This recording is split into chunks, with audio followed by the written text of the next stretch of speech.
ఆర్థిక సమస్యలు పోవాలంటే ఏం చేయాలండి? అంటే ధనం మూలం ఇదం జగత్ అంటారు. అంటే ఏదైనా సరే డబ్బుతోనే ముడిపడి ఉంది. అందులో సందేహం ఏం లేదు, నిస్సందేహం. అయితే ఇవాళ మనం గమనించినట్లయితే కరోనా అప్పటి నుంచి కూడా అందరికీ కూడా ఏదో ఎంత చెట్టుకు అంత గాలి అంటారు పెద్దవాళ్ళు. ఆ చందాన ప్రతి వారికి కూడా ఏదో ఒక రకమైనటువంటి ఇబ్బంది అయితే కలుగుతూనే ఉంది నాకు తెలిసి. అంటే అసలు ఆర్థిక సమస్యలు ఎందుకొస్తాయి? అంటే అసలు ఆర్థిక సమస్యలు రాకుండా ఉండేందుకు మనం ఏమన్నా జాగ్రత్తలు తీసుకోవచ్చా? అంటే మనకి ఎంత ఆదాయం వస్తుందో అంతలో మనం ఖర్చు పెట్టుకునేటటువంటి అలవాటు చేసుకోవాలి మొట్టమొదటగా. అంటే ఎంత మంచం ఉంటే అంత మంచంలో ముడుచుకోవాలిరా అనేవాళ్ళు కదా పెద్దవాళ్ళు, పూర్వపు వాళ్ళు. అదే మాటని మనము ఆచరణలో పెట్టవలసిన పరిస్థితి. ఇంకా అంటే మనకి ఏది ఖర్చు అవసరమా అనవసరమా అనేది. పూర్వపు వాళ్ళు చూడండి డైరీ మెయింటైన్ చేసేవాళ్ళు. అంటే ఇవాళ పావలా ఇస్తే పావలా, రూపాయి ఇస్తే రూపాయి. ఎందుకంటే మా అమ్మగారి దగ్గర నేను చూసేదాన్ని. తర్వాత నాకు పెళ్ళైన తర్వాత మా మామగారి దగ్గర కూడా చూసా అట్లా. ప్రతిదీ పావలా ఇచ్చినా గాని, రూపాయి ఇచ్చినా, 5 రూపాయలు ఇచ్చినా, 100 రూపాయలు ఇచ్చినా, ఎంత ఇచ్చినా గాని ఆ రోజు ఖర్చు అంతా రాస్తుండే. అంటే ఈ నెలంతటికి కూడా మనకి ఎంత వచ్చింది, ఎంత ఖర్చు అయింది, ఎంత ఏది ఎక్కువ పెట్టాము అనేది తెలుస్తుంది. అలా తెలియటం వల్ల ఏం చేస్తాం మనము? వచ్చే నెలలో కొంచెం జాగ్రత్త పడతాం. ఓహో మనకి ఇది అనవసరపు ఖర్చు కదా అని ఆలోచిస్తాం మనం.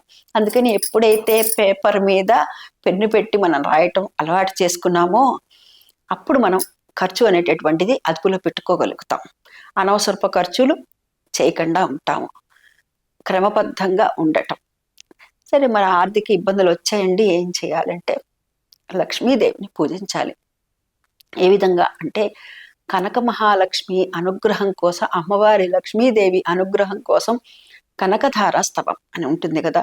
వందే వందారు మందారం ఇందిరానంద కందలం మందానంద సందోహ బంధురం సింధురాననం అంగం హరేహ పులకభూషణమాశ్రయింతే భృంగాంగనేవ ముకులాభరణం తమాలం అని మొదలయ్యేటటువంటి ఆదిశంకరాచార్యుల వారు మనకు అందించినటువంటిది మనకు తెలుసు. అది ఏ విధంగా వచ్చిందంటే ఆ పేద ఇల్లాలు ఆ లోపలికి వెళ్ళి ద్వాదశ పారాయణ కోసం ఒకే ఒక్క ఉసిరికాయ ఎట్టు పెట్టుకున్నది. ఆదిశంకర్లు వచ్చారు. వచ్చి అమ్మ భవతి భిక్షాందేహి అనగానే ద్వాదశ పారాయణ కోసం అట్టు పెట్టుకున్నటువంటి ఆ ఒక్క ఉసిరికాయని కూడా తీసుకొచ్చి ఇవ్వటంతో వారు అనుకుంటారట, ఆదిశంకరులు అంటే ఎవరండి? అపర శంకరులే ఆదిశంకరులు కదా. వారు అనుకుంటారట, ఇంతటి కష్టంలో ఉన్నది ద్వాదశ పారాయణ కోసం ఒకటే ఒకటి అట్టి పెట్టింది, అది కూడా నాకు ఇచ్చేసిందంటే ఆ ఇల్లాలు అంతటి గొప్ప మనసున్నటువంటి ఇల్లాలు, ఆవిడికి ఇటువంటి కష్టాలు రాకూడదు, ఆర్థిక ఇబ్బందులు రాకూడదు అని చెప్పి అక్కడికక్కడ నుంచొని ఆసువుగా ఈ కనకధార స్తవాన్ని చెప్పారట. చెప్పితే కొన్ని ఘడియల పాటు అక్కడ బంగారు ఉసిరికాయల వర్షం కురిసిందట. ఆ ఇంటిని నేటికి కూడా మనం అక్కడ చూడొచ్చు.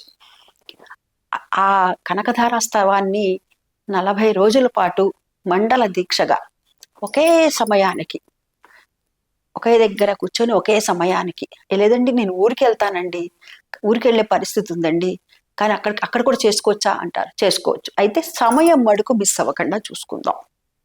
ఉదాహరణకి ఉదయం 6కు అనుకున్నారు అనుకోండి, లేకపోతే నాకు కుదరదండి, పిల్లల్ని అందరినీ పంపించి 9 గంటలకు అనుకున్నానండి, నాకు పనమ్మాయి వచ్చి అన్ని పనులు అయిపోవాలండి, 10ంటికి అయితే నాకు ప్రశాంతంగా ఉంటుందండి, అప్పుడు చేసుకోవచ్చా అంటారు. నిరాక్షేపణగా చేసుకోండి. మనసు ప్రశాంతంగా ఒకే దగ్గర కూర్చొని చక్కగా 40 రోజుల పాటు ఎవరైతే చేస్తారో వారికి ఆ కనక మహాలక్ష్మీదేవి అనుగ్రహం కలుగుతుంది.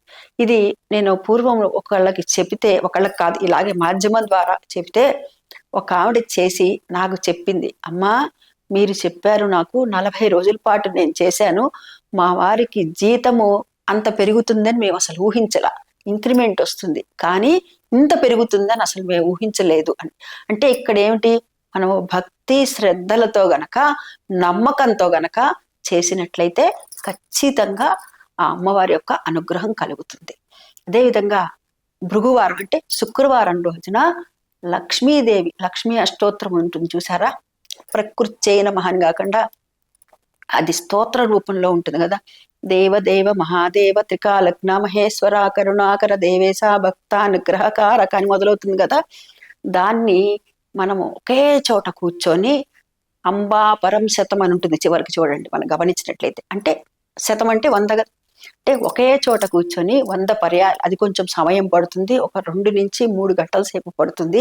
కానీ ఒకే చోట కూర్చొని గనక మన మనసులో కోరిక అనుకొని చేసినట్లయితే గనక ఆర్థిక ఇబ్బందులు అనేటటువంటివి తొలగిపోతాయి. లక్ష్మీదేవి అనుగ్రహం కోసం ఎవరైతే ఈ విధంగా చేస్తారో ఆ లక్ష్మీదేవి అనుగ్రహం వారికి తప్పక కలిగి తీరుతుంది, తీరాలి అని మనస్ఫూర్తిగా కోరుకుంటూ స్వస్తి.